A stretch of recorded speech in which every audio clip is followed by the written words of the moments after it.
What's up, everybody? What up, everybody? It's another episode of Unturned Pages. We took a break last Sunday because we were at the Obscura Paracon. We were actually at the Witches and Wellness. Yes, the Witches and Wellness Expo. Sorry, in DeKalb, Illinois, helping out with Willie Atkins and Jenny's events, and it went really well. It was different being on the opposite side and not vending, but I really enjoyed it. I think everything worked out really smoothly, the way that Jenny and Willie had everything so coordinated, and I think everybody had a really good time. It was a good turnout. So on to the next one, and that is the Dark Arts and Oddities Con, November 14th and 15th. Same place, Altgeld Hall, DeKalb, Illinois. Definitely check it out. You'll see us there again. And, of course, Willie and Jenny. So, I don't know about you guys, but it's definitely hazy outside. I think Willie, Nelson, Cheech and Chong, Snoop Dogg, Wiz Khalifa, they are all out there puffing up somewhere because it's pretty smoky out there. Yeah. You go outside, it's like, whoa, you can really smell it. And yeah, you could definitely smell it. It's as bad as when my wife sages my house. I'm doing that right now, and he's like, "Who's smoking?" And I'm like, "I'm burning sage." And she burns the sage, and you got to literally walk your way through the house because it's so damn thick. But Jenny is having updates doing on her laptop. So she'll be hopping in when she can. But we do have another guest tonight. His name is Joe Shortridge.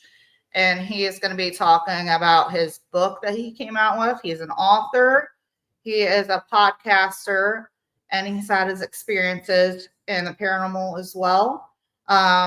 Derek and I had the chance to meet him at the Rock Island Roadhouse Exoteric Expo in Rock Island, Illinois. Derek actually was on his podcast during that event. So without further, also we want to thank our sponsors, Willie Atkins, Breaking Fade Entertainment,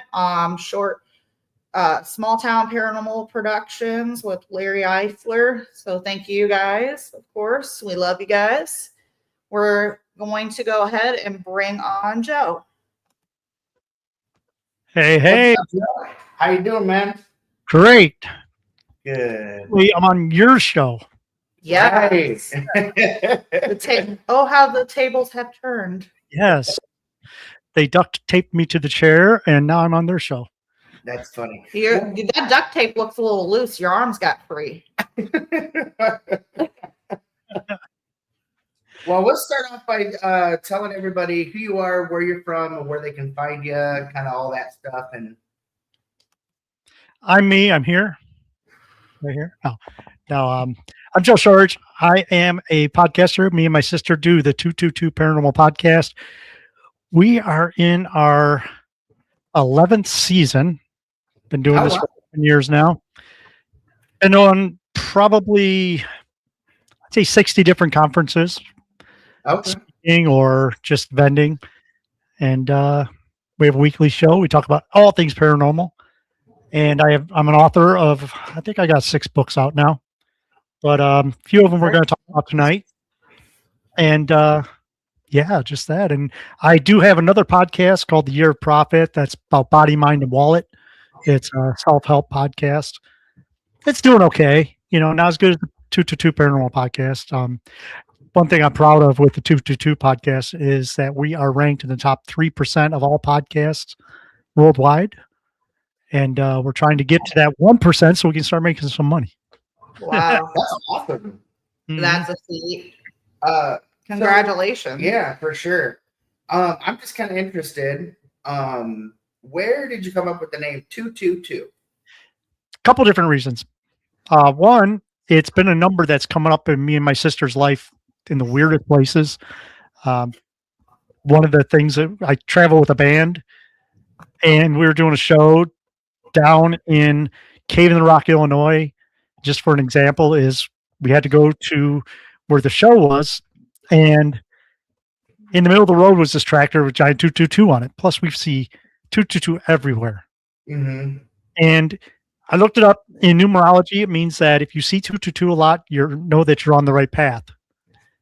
Also, it's my sister's birthday, February 22nd.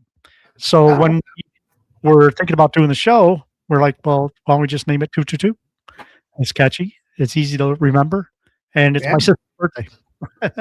That's awesome. How fitting, though. It really does. It's catchy. Yeah. And it's one of those things. Yeah. I mean, I understand that your brain notices patterns.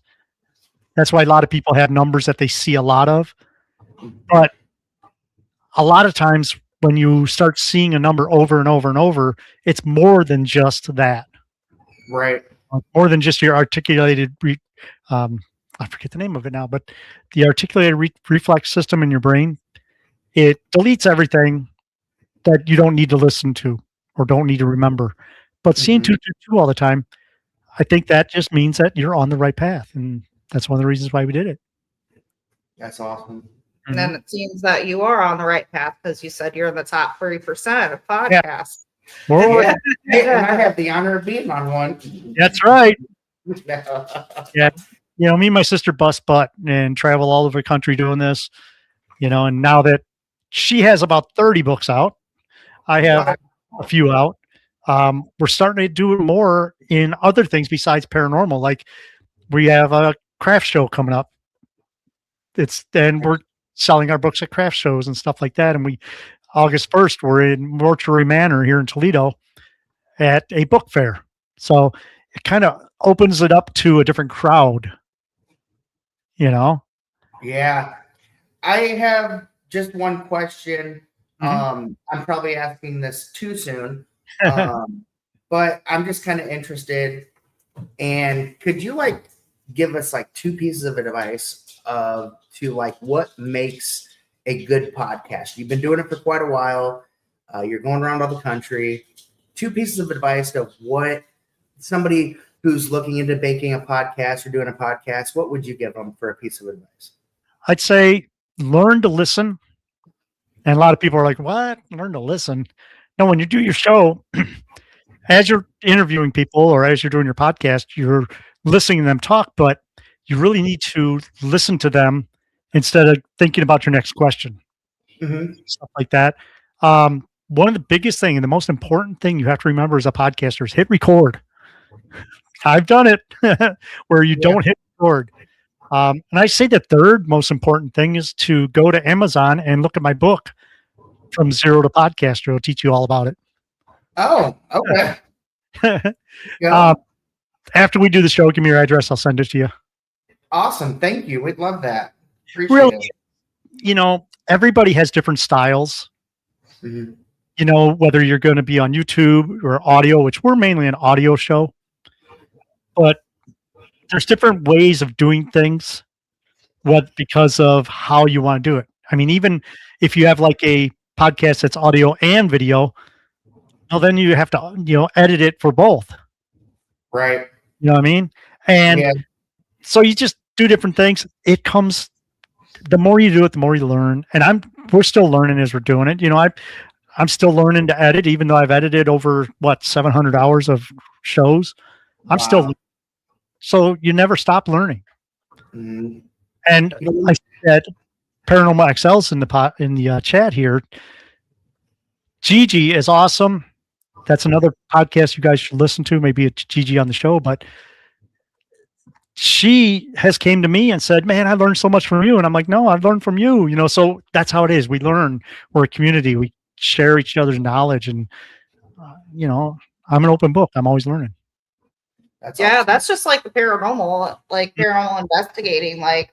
We collaborate. We like collaborating with others. And then, we see people with different pieces of equipment, different ways that they use other pieces of equipment that are the same as ours and stuff. And just the techniques and the approach, Yeah. of how they pursue their investigations, because a lot of people, which I'm guilty of, question after question, and it's so just very standard. Like, are you there? How many of you are there? Are you male?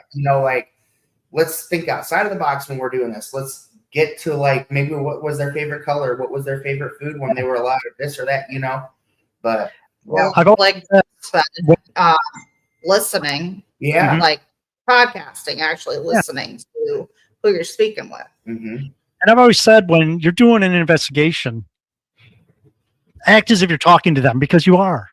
I mean, act if they're in the room with you, looking at you, because you wouldn't walk into a room full of people. And I've done this at a class I did. Walk into a room, and this happened to me at an investigation too. This kid who I won't mention, but I walked into the classroom, slid the REM pod across the floor, and started screaming, "Light up those lights! Light up those lights!" And I got in, right into someone's face. And I'm like, "Light those lights up," as if they're not standing in front of me. But that's the way you got to treat the spirits, as if they're standing in front of you, and you got to talk to them with respect, and you'll find that you'll capture more EVPs and stuff when you're just having a conversation, other than saying, "Tell us how you died." They don't want to talk about that.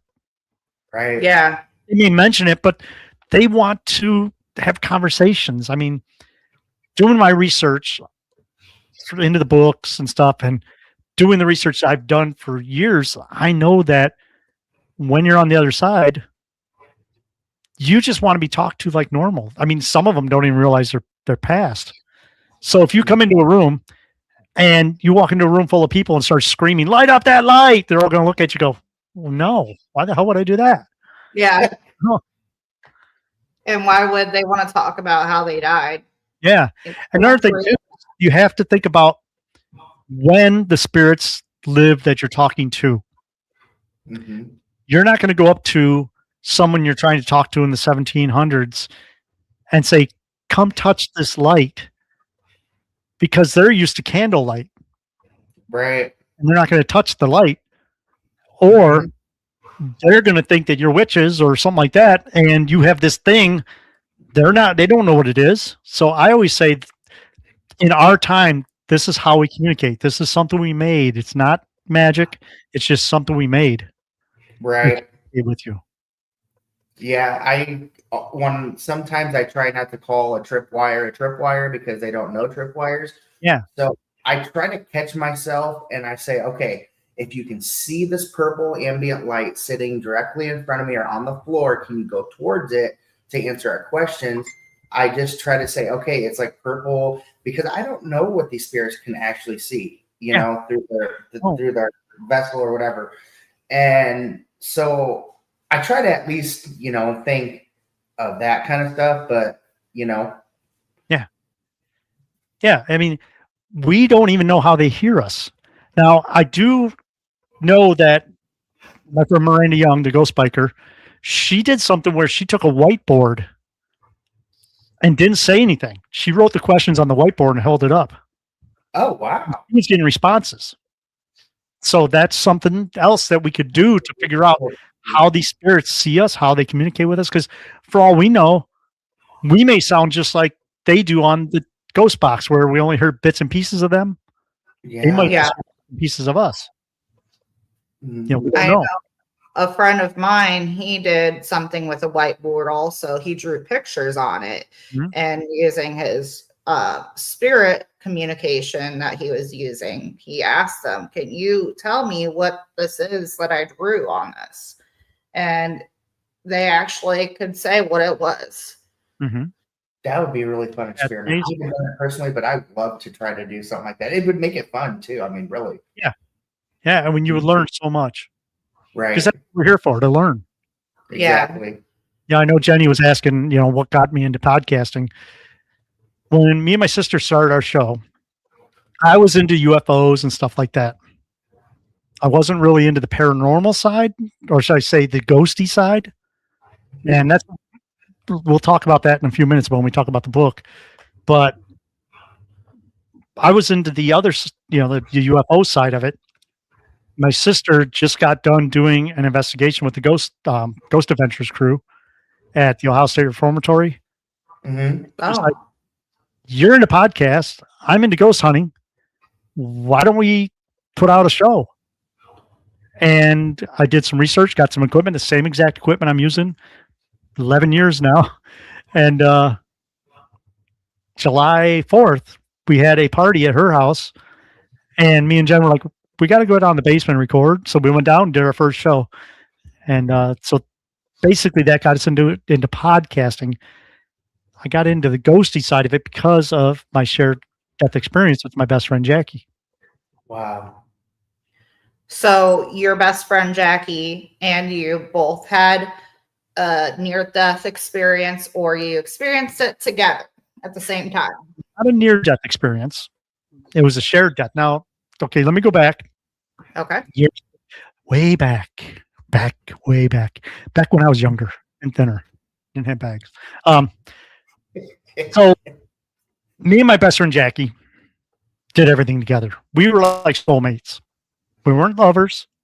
We were soulmates. Best friends. You couldn't separate us. A good example is when MTV came out. She was in Florida at Disney World or Disneyland, whichever one it is.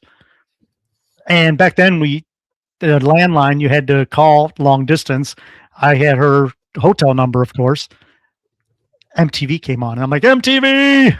So I Yeah. just, and back then we still had to pay long distance. I'm like, Ma, can I call Jackie? And she's like, yes, of course, So I called Jackie, and her line was busy. I'm like, it's busy. And I hung up the phone, and it rang. I picked it up. She's like, MTV. I'm like, yeah. So we did everything together. I mean, we were inseparable. And it's almost 8, 9, maybe 10 years ago now, I was at work, and I was working second shift at the time. So I get off work, I go to Kroger's, I'm walking out of Kroger's, and my phone rings. I'm like, that's a number I don't recognize. I pick it up, and it was Jackie's sister. And she says, did you hear about Jackie? I'm like, no. She told me last night she was going to Cleveland because she had a double lung transplant. And every year she had to go for a test where they put a tube down your nose into your lungs, put a little fluid down there, pull it out, and check the fluid for, any kind of things that aren't supposed to be there. So that's the last I heard of her. But one weird thing is, about a month before that, she started messaging me and calling me constantly. And she's like, hey, Joe, I get online. Hey, Joe, and I'm like, after a while, I was like, leave me alone, But she went for this test. And what they did was they put the tube in. They went to put the fluid in, and I think they pumped air into it. Oh. And it blew her lungs up. Okay. And she had what's called a pericardial tamponade. And that's where the heart gets crushed. Now, you don't see that often anymore because of airbags, but it used to be where if people get hit by the steering wheel, it crushes the ribs and causes a pericardial tamponade. That's what she had. So she was on life support. So her sister's like, have you heard about Jackie? I'm like, no. And she's like, well, she's on life support, and they don't think she's going to make it through the night. And being the loving, caring friend that I am, I was like, okay, well, keep me informed. And I hung up and went home. And I'm like, wait a minute. What did I just hear? So I got in the car and I drove to Cleveland, which is a 2-hour drive. Got to the hospital. She was on life support. They basically wasn't sure if she was going to make it. So we were all in the hospital. And later on, everybody's like, okay, what's going on? So I'm like, I got to go because I got to go to work tomorrow. I'm like, why? I'm looking back. I'm like, what the hell was I thinking? But, and so I went home, went to work. It was probably, I'd say 6 o'clock in the night. I'm on the forklift, phone rings. I pick it up, and it's Jackie's sister. And she's like, well, they're going to stop all machines, basically pull the plug in a half hour. I'm like, okay. I said, I'm on my way. So my boss was there. I told my boss, I'm going. I said, I got to go. which I probably sound like, oh, there we go, but I get off the forklift. I know I'm not going to make it to the hospital in time because Cleveland is a 2-hour drive from Toledo. So I'm like, okay, I know I'm not going to make it. So I come home, I get out of my dirty clothes, I take a shower real quick, get in the car and start heading there. And I'm a wreck. I'm a total mess because here's my best friend dying or already dead. And I'm driving to Cleveland. One, I'm a blubbering idiot because my best friend's dying. Two, my other friend, Debbie, is texting me, wanting to know what's going on, how are you doing, all that kind of stuff. So I'm driving as I'm almost in tears, texting while I'm driving, and I'm sure I wasn't going the speed limit. Not a good combination. Right. But I get to Norwalk, Ohio, which is halfway. Now, I always like to say it as, imagine if someone took a heating element out of your oven, a red hot, and put it over your head and just waved it down your body. Okay, that hot element, that line of heat going down your body. And that's what I felt. All of a sudden, I'm like, oh, what's going on? It was the weirdest feeling. I felt that go all the way down, out my arms, out my fingertips, and then down my legs, out my toes. The second that happened, I was perfectly fine, just like I am now, as if nothing happened. And I'm like, okay. And as I was doing the research for the book, I realized that even though that only happened about 10 seconds, there was a lot of stuff that happened in that time, almost like an out-of-body experience. But I didn't realize it until I was doing the book, that different things happened. Like I wasn't in control. I looked around. I'm driving, but in that few seconds that I don't remember till I did the book, it was almost like I wasn't even touching the car. Okay. Saw that happen. And I'm driving. I'm fine. I even text Debbie. I'm like, something happened. And she's like, what? She thought I got in a wreck. And I'm like, I just had this weird feeling. I'm perfectly fine now. And she's like, okay, good. I'm glad you're feeling better. I get to the hospital and I see Jackie's husband, and he's standing. I'm like, hey man, what's going on? He says they disconnected all the machines about an hour ago and they don't know how she's alive. And he's like, do you want to see her? And I'm like, yeah. So I walk in the room and the only thing that's left running is a heart monitor. And I walk over and I touch her hand and the heart monitor alarm's out. So I picked up her hand and she passed away at that time. So a lot of people say she waited for me. I'm like, okay, yeah. Well, I didn't think nothing of it, but that happened at that time. And me and her went through EMT class together. So here I am. I got her hand in my hand and I'm squeezing it, seeing what will happen. Because, I'm morbid that way. But the heart machine's going off and, nurse came in and she's like, oh, she just passed. We're all standing around. And I'd say 2 hours went by and we're like, okay, let's all meet at mom's house, her mom's, the next day. So we all went home. I drove home. I don't remember the drive home, but I don't think that's paranormal. I just think that's, other thoughts. I get up in the morning and I get in my car to go over there, turn on the radio or turn on the car, and the radio comes on. And it's REO Speedwagon. And now I look down and it's on a station I never listened to out of Detroit. And I hear this, heard it from a friend who heard it from a friend who heard.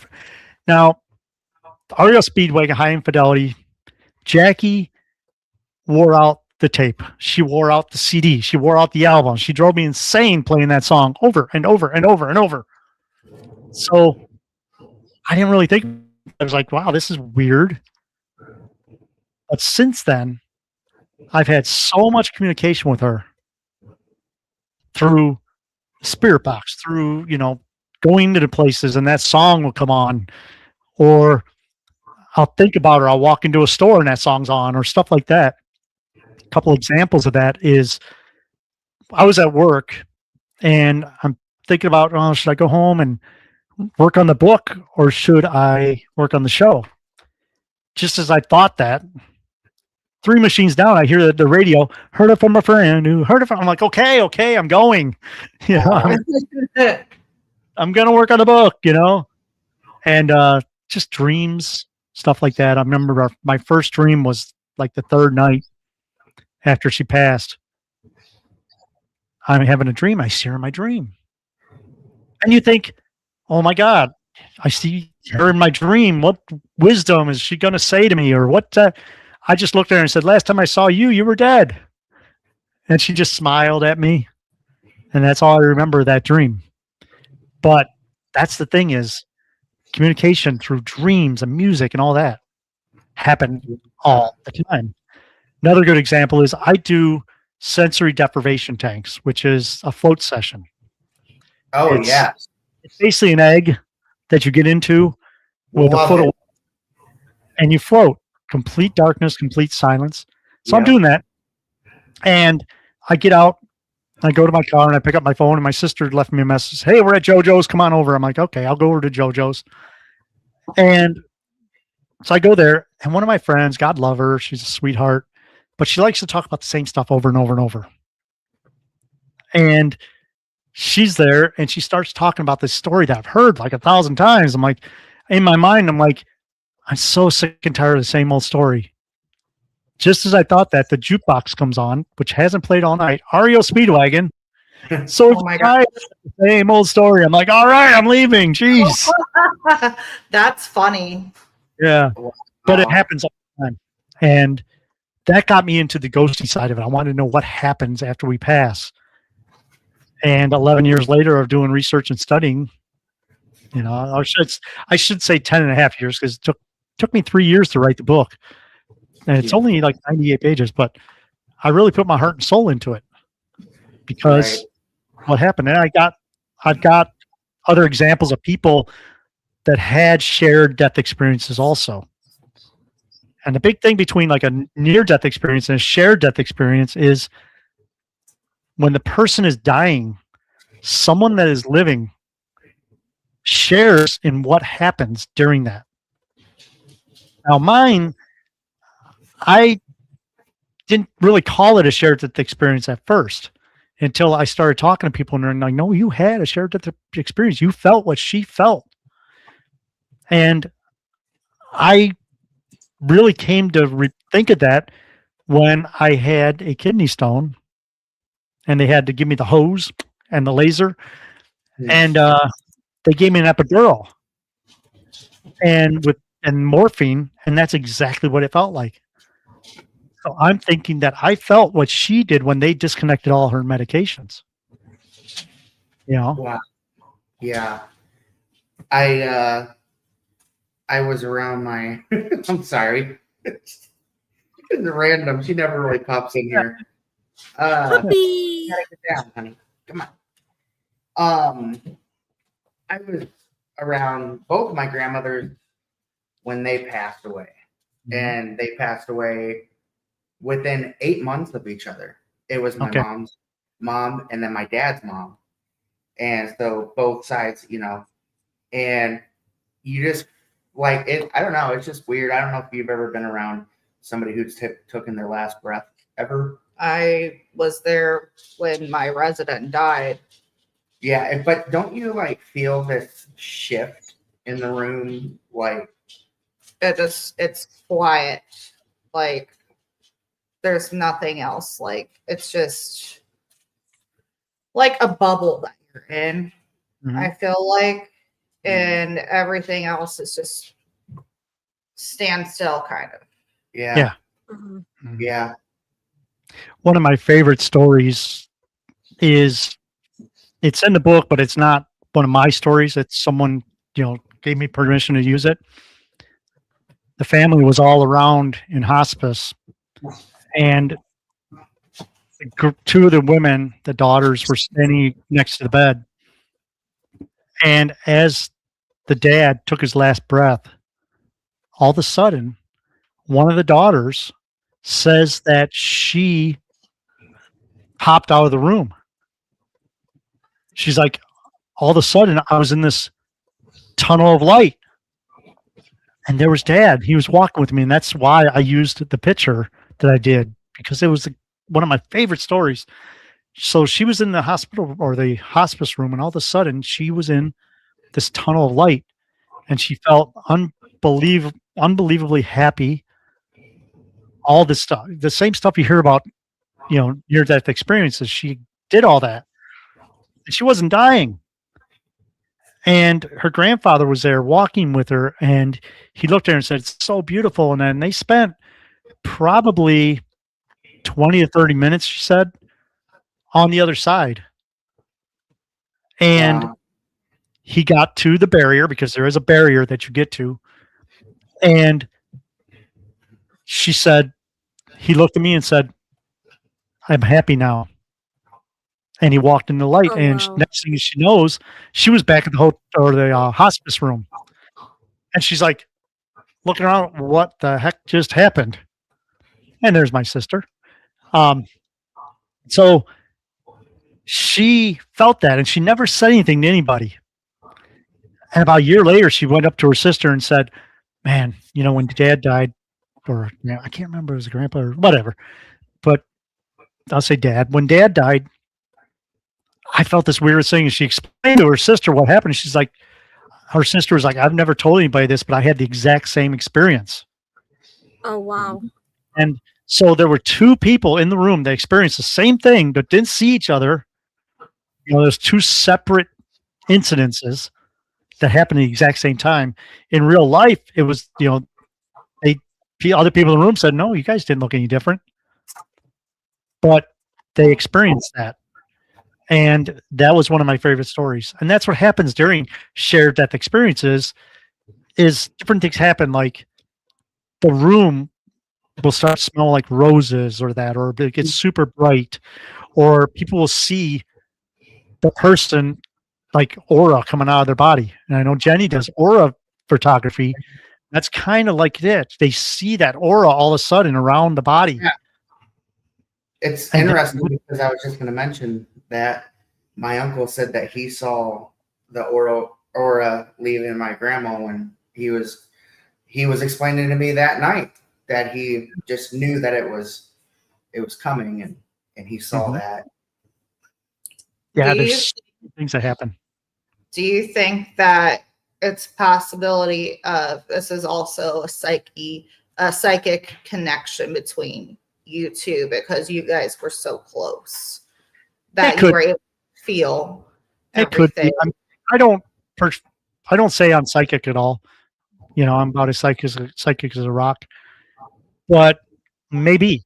I just think that when you have such a connection with someone, you can experience this kind of thing. And like I said, before she passed, I think she knew, because she started messaging me. Every time I would get online, just a second later, she'd be online saying, "Hey Joe, and then or I'll go somewhere and the phone will ring, it'll be her, and so I think she knew. But I think that if a person is gonna pass, they may know, but they won't say it to anybody. Right. Yeah. Yeah. I think they have a gut feeling that something's going to happen. Yeah. Yeah. I mean, I know in hospice, stuff like that, it's a lot different, because, there's different phases of death during hospice. You can tell if a person has a month or a week to go because of the different things that they do. Right. But one of the things too, and I don't know why it just popped in my mind, but there's something called terminal lucidity. And what that is someone that is about to die. Let's say this person is bedridden, has not been conscious for a month. All of a sudden, this person will sit up and talk normal, like they've never been sick. And that happens a lot just before people pass. It's Mhm. called terminal lucidity. So if you see that happen, okay, it's about time. Yeah. Yeah. Wow. I've never heard of that before Mhm. or that term. So that's very interesting. And that's something new that I learned. Yeah. Another thing is, and this helps a lot for people that have someone in hospice, that there's a thing called the reach. And there's the patient will be laying there, and all of a sudden they'll start reaching up or looking in the corner and talking to someone. Because when we pass, we're never alone. Our loved ones are always there. And that's one thing that they talk about is the reach. Someone will know. Sorry, Derek. But you know that when you pass, you won't be alone. Yeah. When you were talking about, I wanted to go back to the dreams. Okay. So sometimes I'll have dreams about people that have passed on, and then I realize that, okay, it wasn't a dream because it felt so real. Like we were either having a conversation or, and I was like, this is so weird because my resident that passed away when I came in, and we tried CPR and everything, but I knew he was gone. And it was just so weird. I was dreaming and I was like, he was there. He was sitting in a chair, not his wheelchair. He's like, what are you doing here? Like I was visiting wherever his spirit is now. I was like, Yeah. it was so cool. And my great aunt that died in a crash, it's been years since she passed, and she came and she visited me in my dream. I was like at her house. It wasn't like her house, but my grandparents and us, we would always go over there and visit her. They would play cards and talk. She'd have her birds and stuff, and she had the birds. And she was like, "Hi, Alicia," and it was so cool to see her. So Yeah. when you were like, my grandfather just passed away like 4 months ago, Okay. and my cousin was in the room with them and just stayed there every day. And the night of, I went there kind of just to be with them, said a little prayer. About a half hour later, he passes away. And I just remember them telling me that my grandfather had no strength really, but he left his hands in the air and he said my grandma's name. Yeah. Yeah. And a lot of people say, "Oh, that's so sad," and that, but no, that's a beautiful thing. That's understanding. He saw her, he's like, I'm coming home, Yes, exactly. They couldn't explain it, but what we see before we die is something that we'll never, be able to actually live. Maybe some of us when we, near death experiences and then they come back, but Right. other than that, like, you just don't know until it happens. Yeah. And then, it's like, I mean, we don't, as paranormal investigators, we don't even know what's on the other side. right. Scientifically, We won't know until we know. You know what I mean? We won't know till we're there, and then Right. we're all gonna hunt all our friends, and we're gonna Yep. all our friends.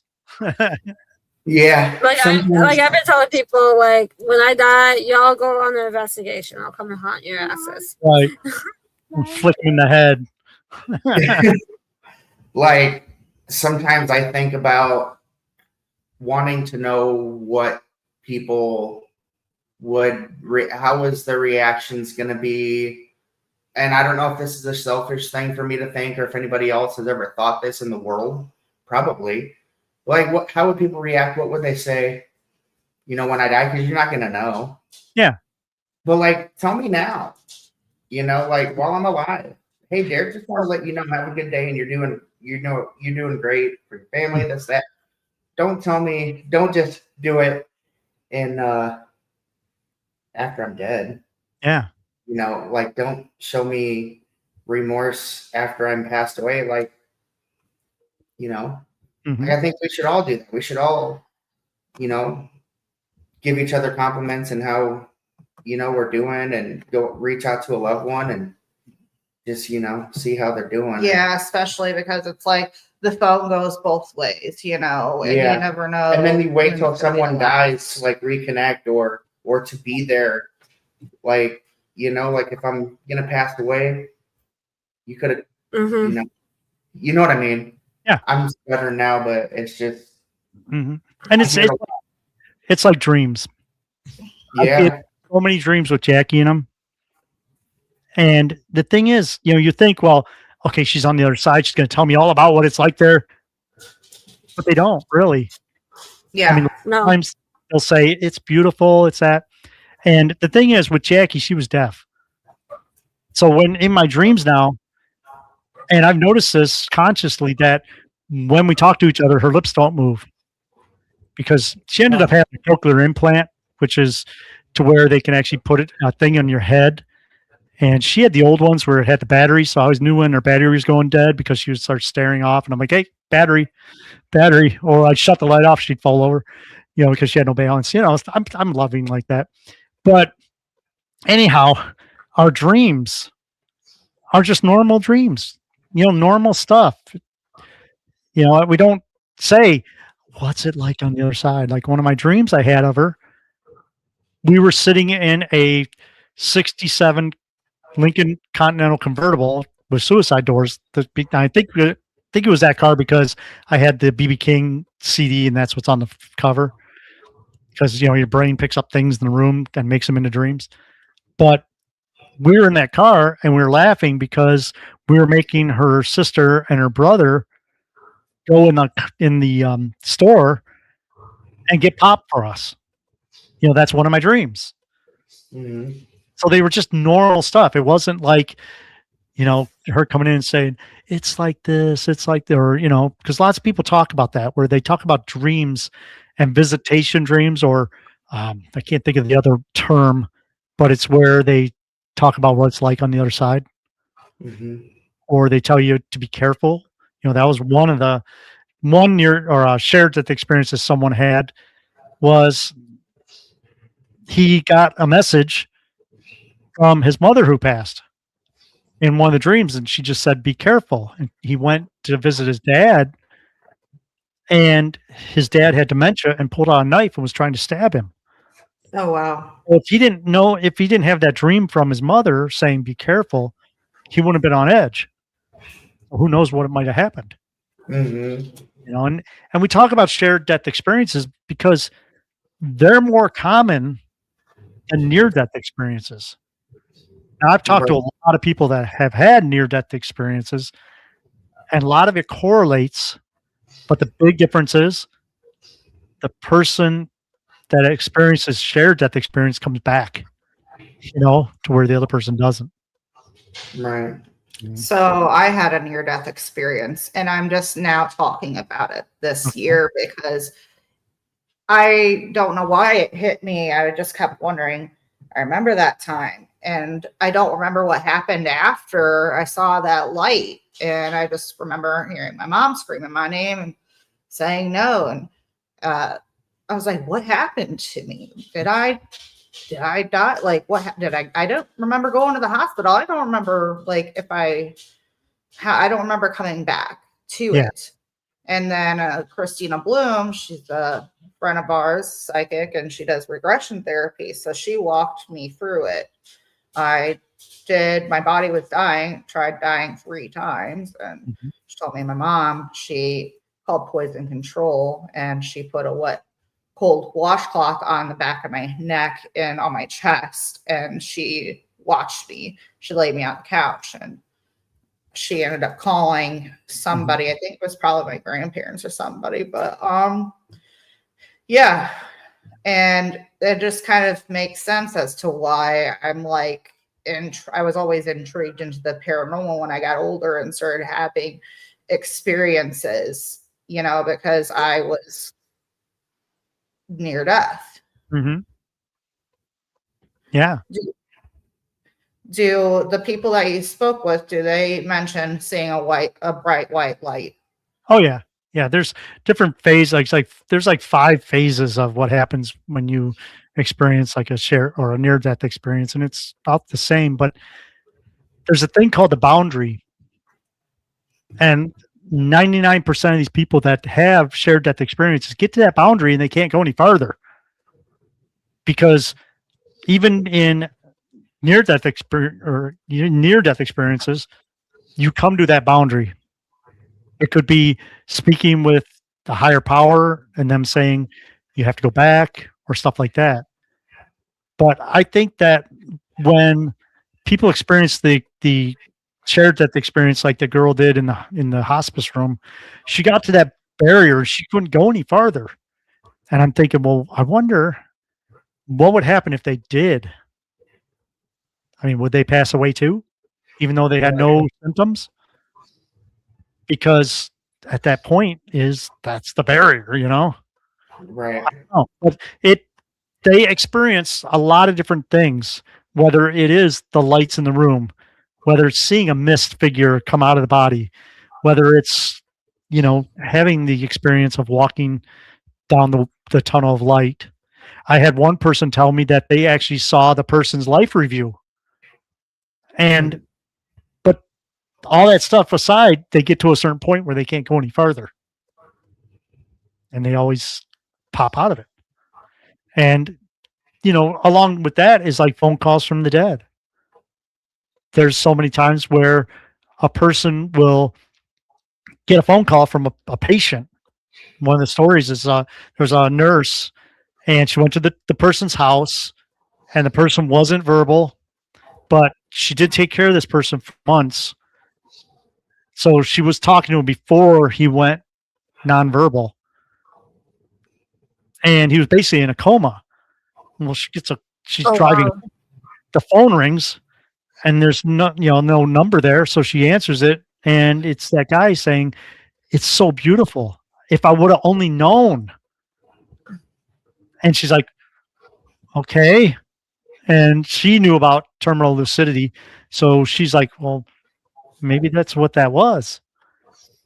He hangs up. She calls the nurse, and the nurse says, "No, he passed away about 20 minutes ago." Oh my God. You know, so there's Oh my such God. phone calls from the dead Wow. that get, you know, when the person passes or even after. I've heard of so many stories where people look at their phone even like a year later.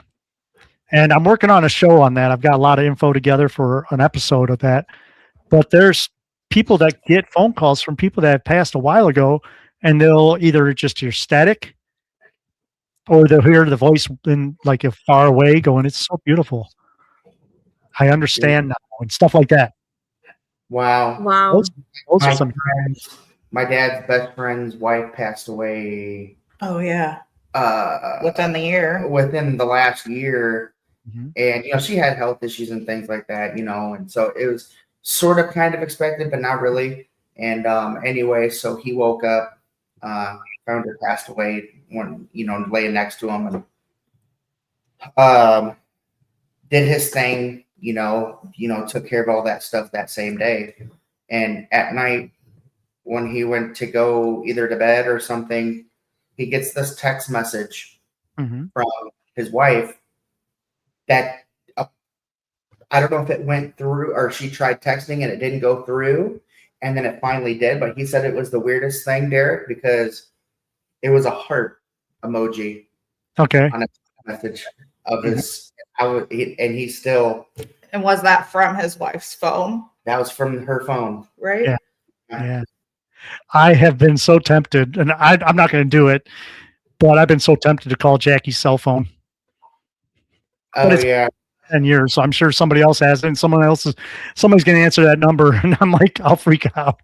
Yeah. You know, it's weird because like my grandmother still has her phone number, and I'm not quite sure if somebody else has it, but I think I might have called it once just to hear her voicemail or something. Yeah.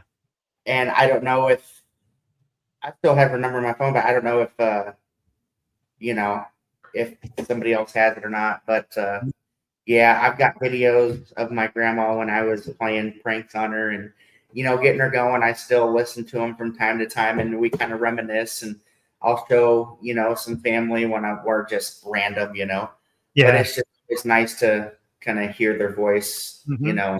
Right. The Well- strangest thing happened to me. Oh, I'm sorry, Jenny. Go ahead. There's a movie on Netflix I watched on the way back from.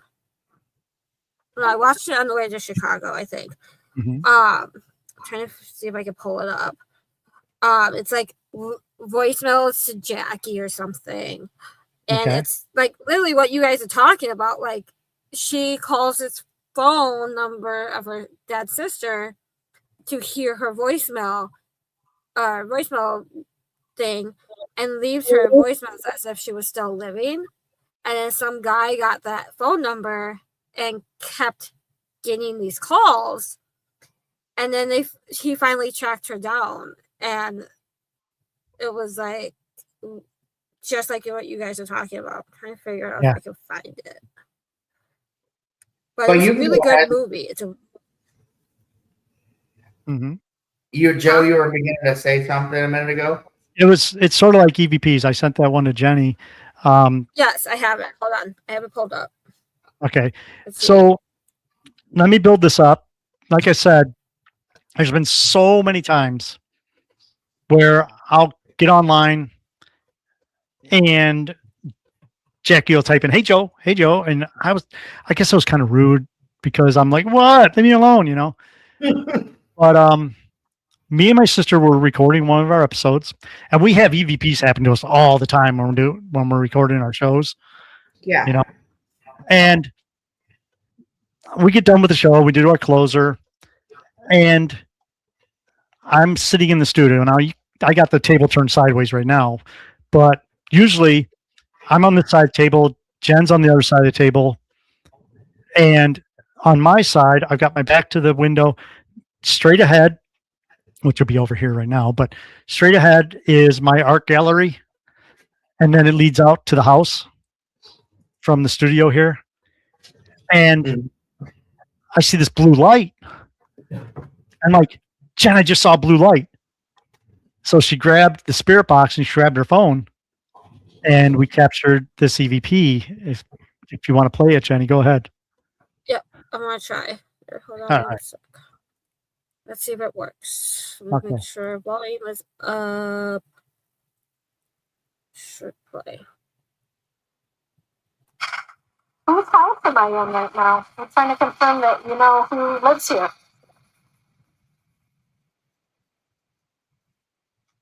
It didn't work. Did that work? You didn't hear No. it? Nope. Let me try it on my end. Yeah, try it on your end. Okay. I don't know why it's not letting me do it. All right. Whose house am I in right now? I'm trying to confirm that you know who lives here.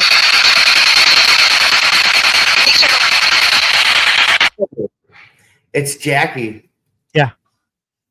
That is the best Jackie. Class Yeah. A EVP I've ever captured Wow. right here in the house. And I played that for her mom, and her mom's like, oh my God. I'm like, yeah. It's It's something that when and and you think, what are the chances of random radio station playing her voice saying, hey, Joe? yeah, and essentially, you Mhm. said she was deaf. Could she speak? Yeah, she had her cochlear implants. Now, when she was growing up, she wasn't deaf. She was deaf in one ear, and then eventually she started going deaf in the other ear. Okay. So there was a time where, and it was the weirdest thing talking to her, when she was completely deaf. And we used to have to use the phone before there was texting, we would have a phone, and I would actually call a number, and the person would type out what I said to her. That was the weirdest thing. I'll never try it. But so then she got cochlear implants. So she did hear. Okay. So that's just like you were talking about, like people passing away that have had, like my resident, he was wheelchair bound. Well, he wasn't when he came to visit me in my dream, and now she is able to hear your sister ask that question because she responded. So obviously she can hear now. they always say that, and I've seen this too, and it goes into the ghosty side of it too, is when you're on the other side, you're at your best point in your life, health wise, body wise, stuff like that. Because you can choose. It's not like when you go over there, you're still going to be deaf and that. Because think about it, we talk to spirits, and even we'll take pictures and have spirits in them where they were in car wrecks, so they don't look like they do when they were in the car wreck when they passed. They look at like the best that they were. And I strongly believe that they can, when we pass, we can choose what we want to look like and how we want to show ourselves to people. I remember seeing this either picture or a video of this man who had just got into this car crash. He died, and you could see it was like a light figure, but completely standing up and leaving the body. Yeah. That happens. I've talked to hospice nurses where they'll come into a room, and this isn't one of the stories. I'm kind of making this up as I go because I want to explain how this happens. Is they'll walk into a room, and I'll just say the person's sitting in the chair, but she looks over and the body's in the bed. So who's this? You know what I mean? Yeah. So that's how, like, if we see spirit in photos or stuff like that, I believe that they can project themselves however they want us to see them. Oh, yeah. Most definitely. Yeah. Because, I mean, I've had my one and only, I want to say, time when I was scared. Everybody says, I always tell people I don't get scared. I spend the night in prison. Or, Jenny does the same thing. We spend the night in insane asylums. We spend the night in prisons, all that. And me and my sister were doing a convention in Butler, Pennsylvania, and we always end up at the cemeteries. And I asked someone, is there a good cemetery around here? And someone's like, you got to go to the Black Cross. I'm like, Black Cross, what's that? So back in the 1700s, I believe, when the cholera or the yellow plague came through, yellow fever. Yeah. A lot of the railroad workers passed away in this town, and the local church wouldn't allow them to be buried in their cemetery. So this farmer is like, you can take my land, bury them there. And what they did was they took a railroad ties and made a big cross. That's why it's called the Black Cross. Now, if you look it up online, all you see now is the historical plaque. And when we were there, there was just like if someone took a cement 5-gallon bucket filled with cement, flipped it over. That's the only thing that was there. Oh, wow. So we're in the woods, and the Oz effect happened. Everything went dead silent. No birds, no wind, no even walking. You couldn't hear yourself walk. And that's called the Oz effect. That's where everything just went dead silent. Now, before that, we were hearing babies crying. We were hearing people talking. We felt like the woods was staring at us. Wow. And this, after talking to people, a lot of people experienced this at the Black Cross. Well, all of a sudden, everything went silent. And I look over and there's a stump and it has a red bow tied to it. And I'm like, Jen, look at this bow. And I turned back to it and it turned into a guy jumping out of the woods at me with his arms out like he was trying to grab me. And it was a full body apparition I saw jumping out of the woods at me. And I can remember him. He had the Flip It style hat on. His skin was ash color. He had a red shirt on and the old gray wool pants. Oh, wow. Second, it's one of them things just happens for a second. And so my how sister did you react to that? I mean, and said that I jumped about 3 foot. I was pumping. Oh man. I bet. I don't now I do admit I don't have or I didn't have to go back to the hotel and change clothes, but we talk about attachments, and we went to the hotel or to the restaurant afterwards, and I look down and I see a tick walking on my arm, and I'm like, tick. So I poke that off, and a few seconds later I see another one, and I'm like, So we rushed back to the hotel. I actually took off my clothes outside the hotel, went in, took a hot shower, made sure that those clothes stayed outside, you know. So we talk about attachments. I got an attachment, but it was ticks from that. Speaking of attachments, we seem to have had a hitchhiker from the 1861 Masonic Lodge. Oh, So we had a investigation / interview with John Bain. And well, this is towards the end. We were about to be done. We were down in the basement. And before we got to the base, we were going to the basement. I get to the door and Scott's like, wait. I was like, it's the door when I stepped at a certain spot. Mhm. So we were downstairs and all of a sudden I hear that noise and we hear a loud noise after that. So I was like, that's the door. So we all go up.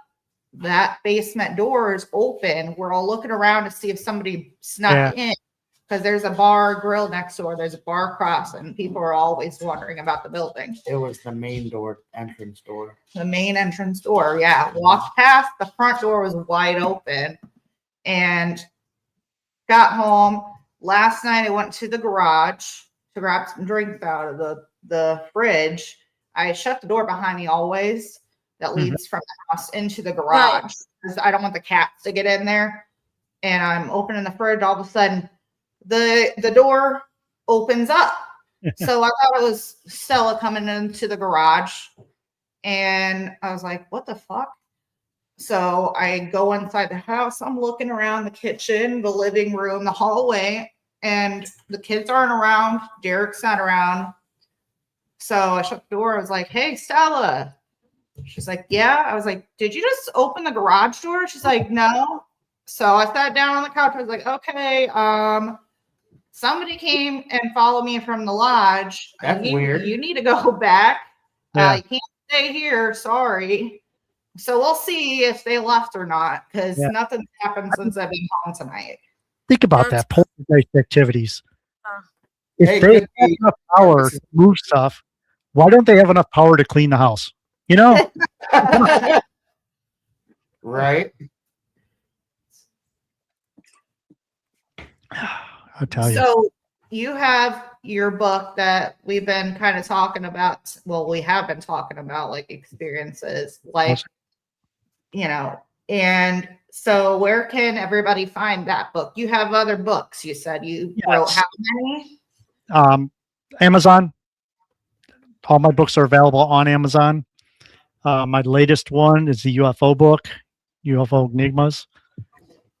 But Shared Crossings is my baby. Like I said, it took me 3 years to write it.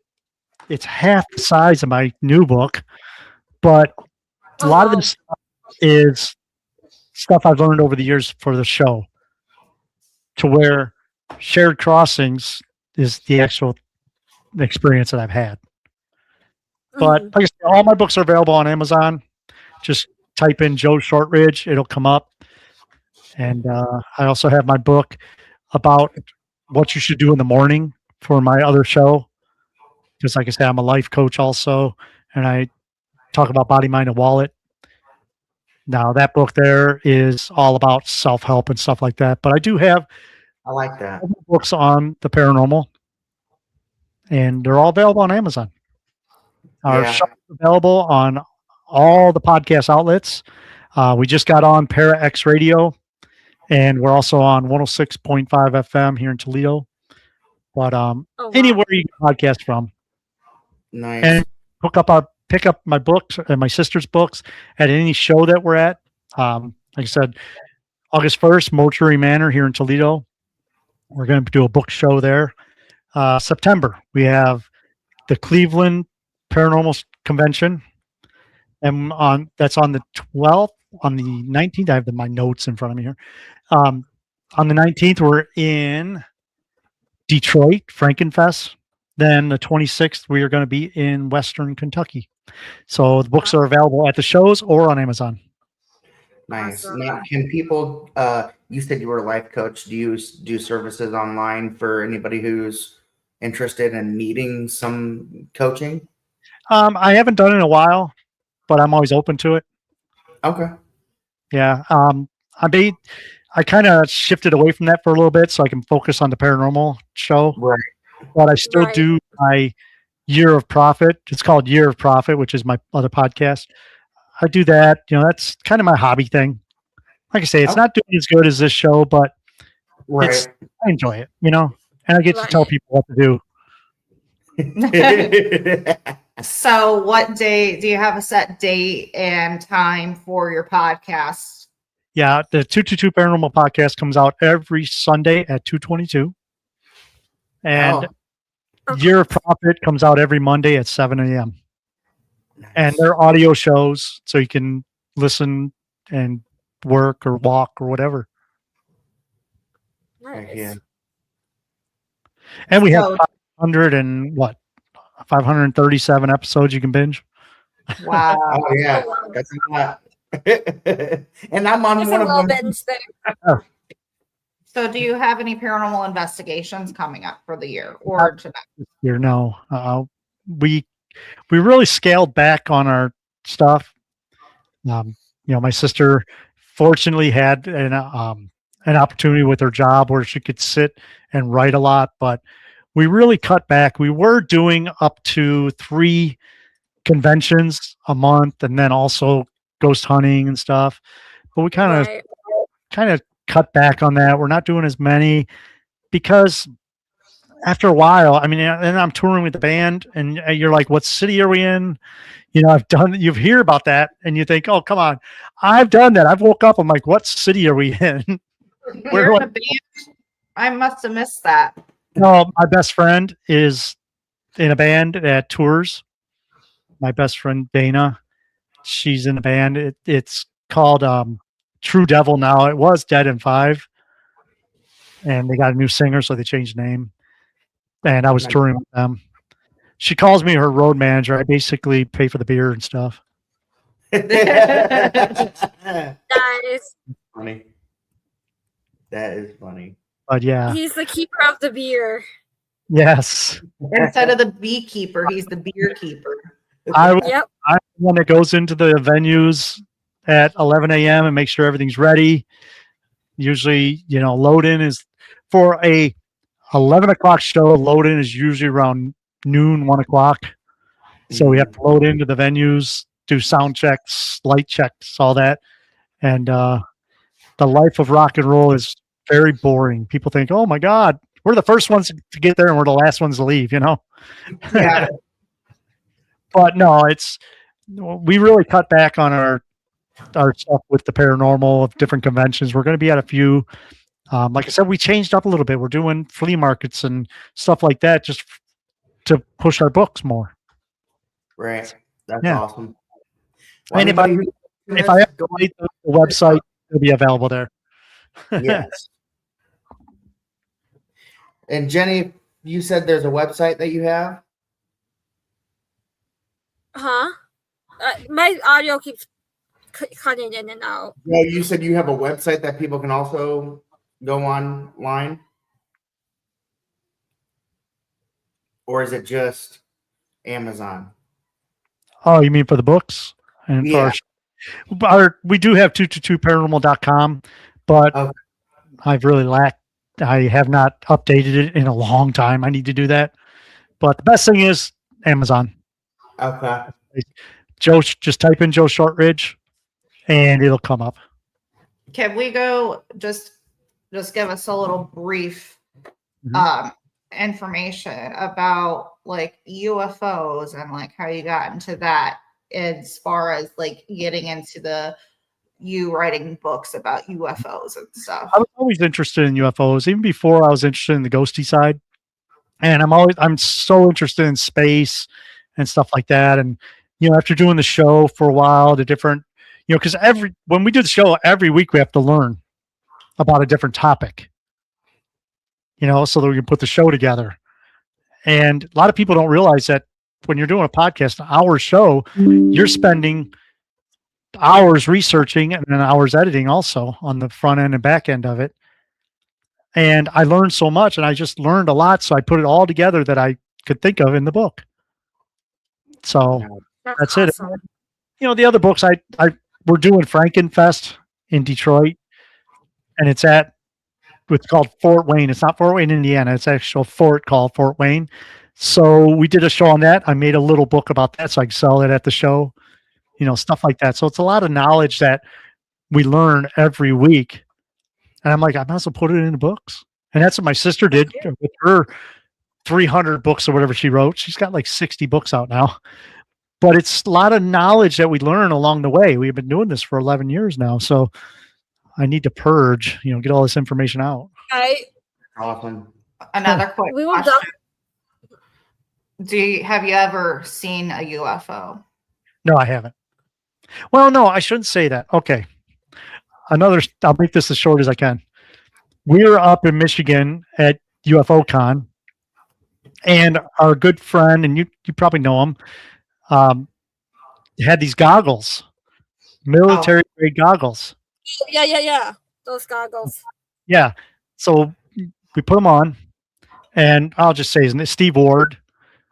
He works at the Mothman Museum now, but he did live up here. But Steve Ward had these glasses, and he put them on me.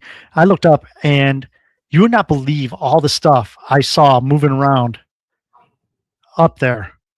And I mean, I know satellites. I watch satellites go over all the time, but these things stop, they move, they turn, they did, So maybe I did those that time, but I've never actually looked out and saw one hovering or nothing like that. That would be the day.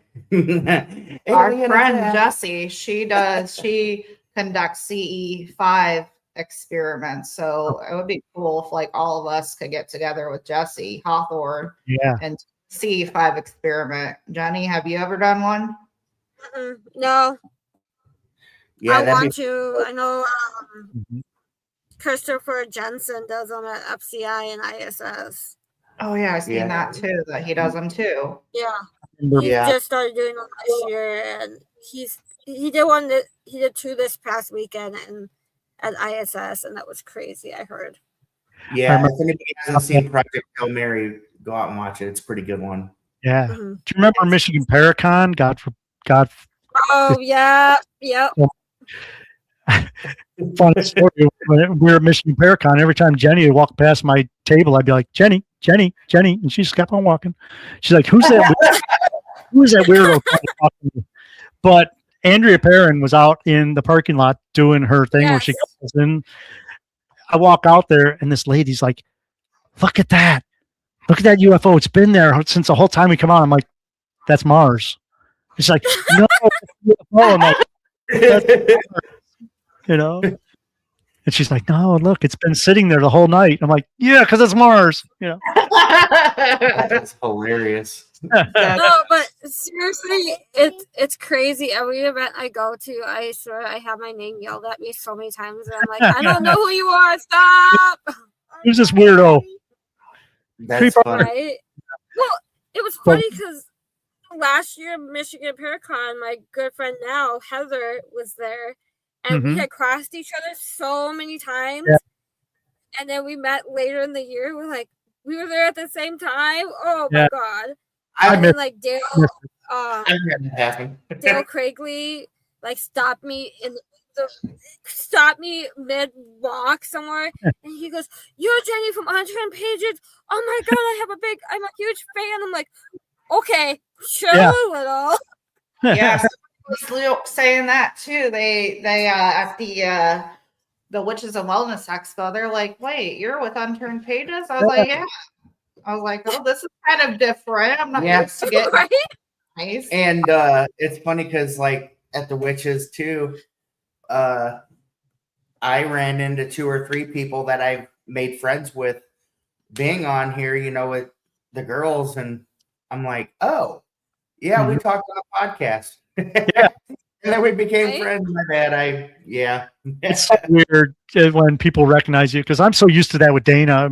When we're on with the band, people are always seeing Dana. Oh, there's Dana. I'm like, yeah, that's her. That's my friend. And it's weird when people recognize you. I was in St. Thomas because we go to St. John's, and I was at the airport. I'm standing in line. I'm talking to my sister, and some girl's like, "Hey," I'm like, "Hi." She's like, "Are you Joe?" I'm like, "Yeah." She's like, "I love you. I love your show." I'm like, "Okay." It's kind of weird. I'm used to that. Thanks, bye. That's awesome. It's funny because like I'm at work and I got my wristband on my computer and I Yeah. have followers and stuff from just being at work. But one time I was at work on the counter, some guy came in. I didn't recognize him. And yeah, I really didn't even know who he was, but he's like, your voice sounds familiar. And he's like, are you like on a podcast? And I'm like, yeah, I do Unturned pages, you know. Sunday, he's like, dude, I follow that page. Yeah, I saw you. I remember that. And I'm like, I don't even know who this guy is. And I'm just like, I had just a little bit of, little fame, glam, going on that day. There we go. Eric with the golden voice. Right. But Yeah, it's crazy. But I we'll usually- definitely have to get you back on to talk UFOs Yeah. and your other books. Yeah, heck yeah. And We we're have- gonna do the C5 experiment together, all Yeah. of us. Yeah. Haven't even talked about the New York Holy Stones, which might be my new book. Oh, yeah.